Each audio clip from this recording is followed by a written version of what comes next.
Para analizar la crisis democrática en Nicaragua, tenemos el comentario del doctor Juan Cruz Olmeda, profesor e investigador en el Centro de Estudios Internacionales del Colegio de México y director de la revista Foro Internacional. La figura de Daniel Ortega ha marcado la vida política de Nicaragua durante las últimas 5 décadas.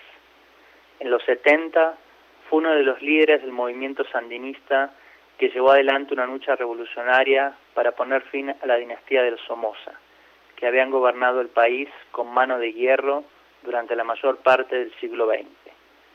En los 80 presidió el gobierno que intentó llevar adelante los ideales de la revolución, promoviendo diferentes iniciativas para redefinir la estructura económica del país. A inicios de los 90, sin embargo, fue vencido en las urnas por Violeta Chamorro y dejó el máximo cargo en el país para volver al llano. Se trató sin dudas de un evento extraordinario. Quien había llegado al poder por las armas lo dejaba tras haber perdido unas elecciones de manera impensada.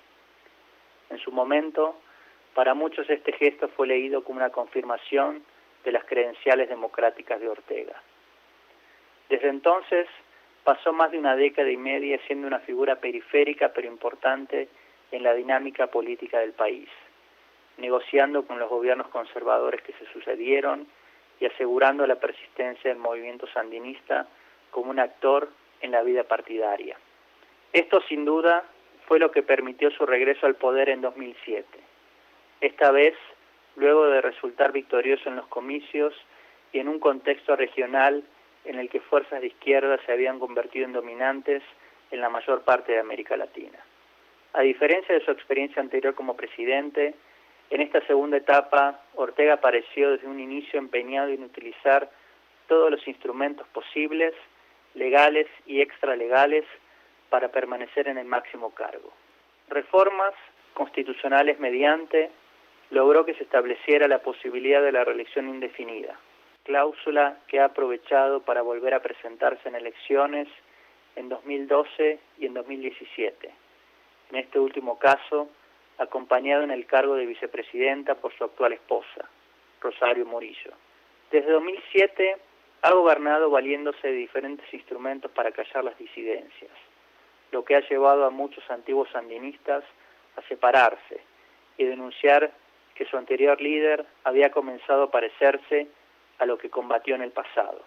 Un evento paradigmático de este giro autoritario fue la represión al movimiento estudiantil que tomó fuerza durante 2018, mismo que derivó en protestas a las que se sumaron diversos sectores de la sociedad. El gobierno de Ortega se empeñó casi desde un inicio en evitar que dichas manifestaciones crecieran, apelando a las fuerzas de seguridad y a grupos paraestatales ligados al régimen, un accionar que dejó como saldo decenas de muertos, heridos y detenidos.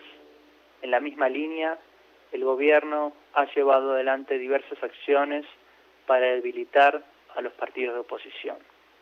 En las últimas semanas y en vísperas del proceso electoral que tendrá lugar el próximo 7 de noviembre, en el que se elegirá presidente y del que Ortega pretende participar de cara a un cuarto mandato consecutivo, el régimen ha dado un nuevo paso en la consolidación de su autoritarismo. Apelando a la controvertida normativa aprobada por la Asamblea Nacional en diciembre de 2020 bajo el título de Ley de Defensa de los Derechos del Pueblo a la Independencia, la Soberanía y la Autodeterminación por la Paz, el gobierno ha procedido a la detención de 14 líderes políticos y sociales ligados a la oposición al régimen, acusándolos de diversas acciones para desestabilizar la vida política del país.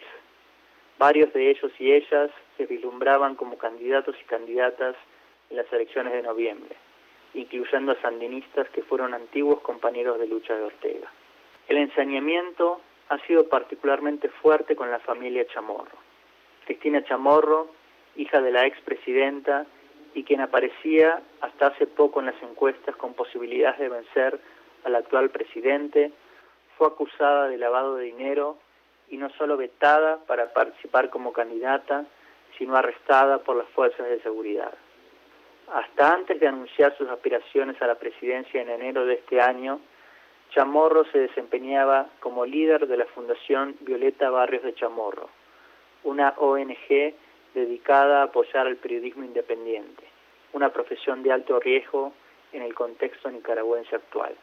Desde dicha posición, Chamorro se convirtió en una referente del movimiento opositor y asumió un rol relevante durante los eventos del año 2018. Lo anterior llevó a que se convirtiera en una enemiga para el régimen, y la vicepresidenta Murillo la adoptó como destinataria predilecta de sus diatribas.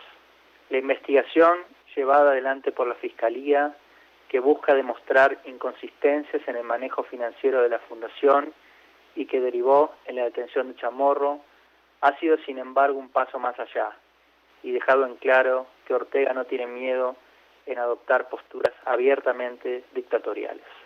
Por el momento, el presidente no ha reaccionado ante las distintas presiones de la comunidad internacional, en un contexto en el que sus lazos con Cuba y Venezuela parecen continuar firmes. Sin duda, la decisión de Argentina y México de abstenerse en la votación de una resolución condenando el accionar del gobierno nicaragüense en el marco de la OEA le ha dado algo de aire. Sin embargo, las próximas semanas serán vitales para saber cómo evoluciona la situación y para confirmar si la democracia aún tiene esperanzas de vida en Nicaragua. Para Radio Educación, Juan Cruz Olmeda, profesor investigador del Centro de Estudios Internacionales del Colegio de México.